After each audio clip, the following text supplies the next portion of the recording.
So hello everyone, welcome to my another blog. তো আজকে একটা স্পেশাল জায়গায় যাব বলে বেরিয়েছি। কলকাতায় প্রথমবার এরকম একটা কিছু তৈরি হয়েছে। তো আমি চলে এসেছি, কার সাথে এসেছি এক্ষুনি দেখতে পাবে। ওরা আমার জন্য ওয়েট করছে লিটারালি। আমি কি করব বাবা, সব শৌখিনগুলো। কি খবর ম্যাডামের কি খবর? ভিডিওটা স্টার্ট করি, তুই আগে দিয়ে ভিডিও স্টার্ট ও করে ভিডিও স্টার্ট করে ফার্স্ট টাইম এরকম একটা জায়গা ভিজিট করতে চলেছি। তো প্রাইস ট্যাগ প্রথমেই আমাদের ঢুকতেই দেখিয়ে দেওয়া হয়েছে কোন গেমের কিরকম প্রাইস। তো ভিতরের অ্যাম্বিয়েন্সটা দেখছো এতটা সুন্দর। এখানে খাবার দাবারেরও ব্যবস্থা আছে, গেম খেলার সাথে সাথে প্রত্যেকটা আলাদা আলাদা গেমিং এর আলাদা আলাদা চার্জ। বোলিং আছে, অনেক রকমের বিভিন্ন ধরনের গেম। তোমরা কার্ড সিস্টেম আছে, কার্ডে প্রথমে পারচেস করতে হয়। 1500 টাকার আছে, 3000 টাকার আছে। তো আমরা 3000 টাকার উপরের কার্ডটাই চুজ করেছিলাম, বিকজ আমরা তিনজন ছিলাম। বন্ধুদের সাথে এসে মজা করার জন্য এটা হচ্ছে বেস্ট প্লেস। মানে এত সুন্দর সাজিয়ে রেখেছে, দেখতেই পাচ্ছ তোমরা। প্রত্যেকটা 3টে ফ্লোর আছে, এর 3টে ফ্লোরে আলাদা আলাদা গেম। গুলি শেষ হয়ে গেছে, বেওর গুলি শেষই হচ্ছে না। আরে আমরা কি করলাম? ওকে, গুলি শেষ হয়ে গেছে। তো সবার ফার্স্টে আমরা এই বাস্কেটবলটা চুজ করেছিলাম। এটা আমরা তিনজনে একসাথেই খেলতে চেয়েছিলাম। তো ওনাদের হাতে ক্যামেরাটা ধরিয়ে বললাম যে ভিডিও করো। তো এটাতেও খুব মজা পেয়েছি, লিটারালি কালারের মধ্যে বল বাস্কেট করা নিয়ে। এটারও স্কোরবোর্ডটা পাশে ছিল। তো তোমরা গ্রুপেও এখানে এসে খেলতে পারো এই জিনিসগুলো।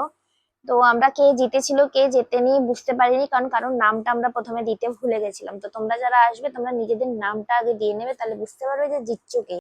যা হবে সবার আগে ওনাকে দে। যা হবে নাকি সবার আগে আমি দেখাবি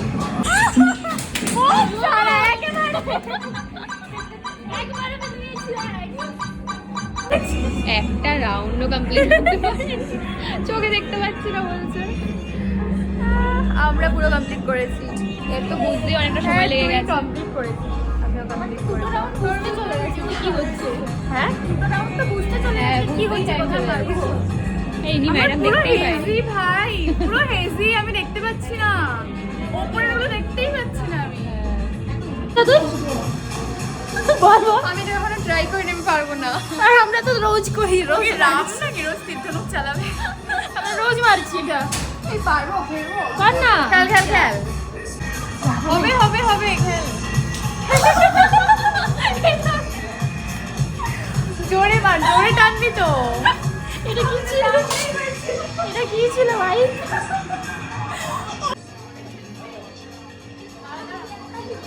এটা টানতে পারছে না।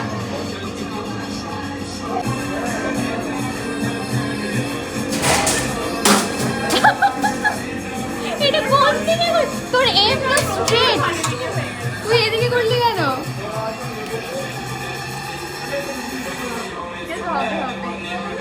হবে হবে হবে, বোম ছাড়া। ওহো, সো নাইস। বল, এসব আমাদের জন্য নয়। আমরা এত গেম খেলে ফেলেছিলাম, আমাদের রিচার্জই শেষ হয়ে গেছে। শেষে গিয়ে আমরা আবার 1000 টাকা দিয়ে কার্ডে রিচার্জ করে এলাম।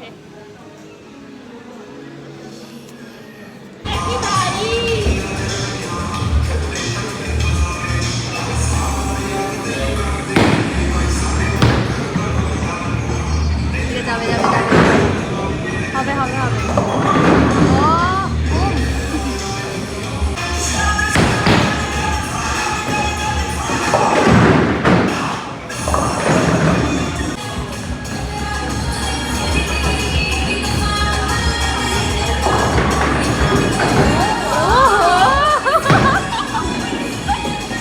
বল, আমি একটা কমেন্ট দেখি। কমেন্ট দেখি, একটা কমেন্ট দেখি, একটা অল আউট।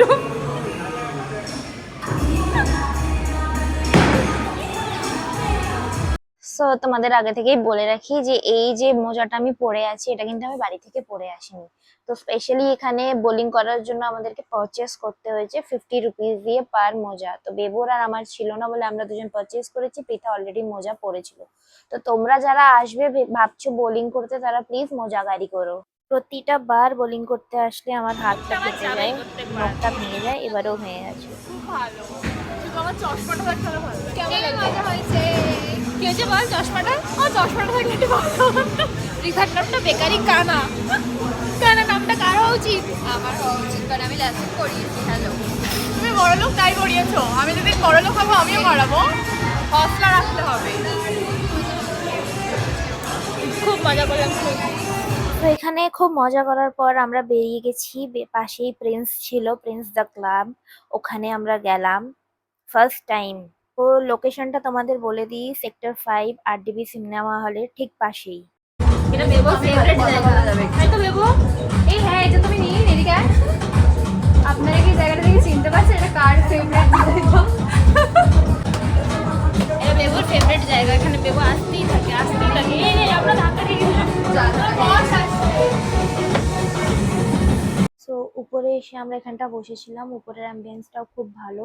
এখানে প্রত্যেক শনিবার করে পার্টি হয়। তো তোমরা চাইলে আসতে পারো, ফ্যামিলি নিয়েও আসতে পারো, শুধুমাত্র গেট টুগেদার করার জন্য, সেটার জন্য উইকডেজটাই তোমাদের পারফেক্ট হবে। আর তাছাড়া এখানে আমরা ফটো ভিডিও করলাম, ফুড আইটেমসগুলো খুবই টেস্টি অ্যান্ড খুবই রিজনেবল প্রাইসে ছিল। তো ওভারঅল আমাদের খুব ভালো লেগেছে, মজাটাও আমরা সেই লেভেলে করেছি, আনন্দ করেছি। আজকের দিনটা মোটামুটি খুবই ভালো কাটলো। তো দেখতে দেখতে 9টা বেজে গেছে, তো বাড়ি যেতে হবে কারণ অনেকক্ষণ বেরিয়েছি। তো ওখান থেকে আমরা বেরিয়ে পড়লাম, বাইরে দেখি ভীষণ পরিমাণে বৃষ্টি হচ্ছে, তাই নিচেটায় দাঁড়িয়ে গাড়ি বুক করার চেষ্টা করছিলাম, যেটা হচ্ছিল না। তো অবশেষে হলো, বৃষ্টির মধ্যে ভিজতে ভিজতেই বেরিয়ে পড়েছি। তো আজকের ব্লগটা এই পর্যন্তই, দেখা হচ্ছে পরের ব্লগে। টাটা, ততক্ষণ লাইক করো।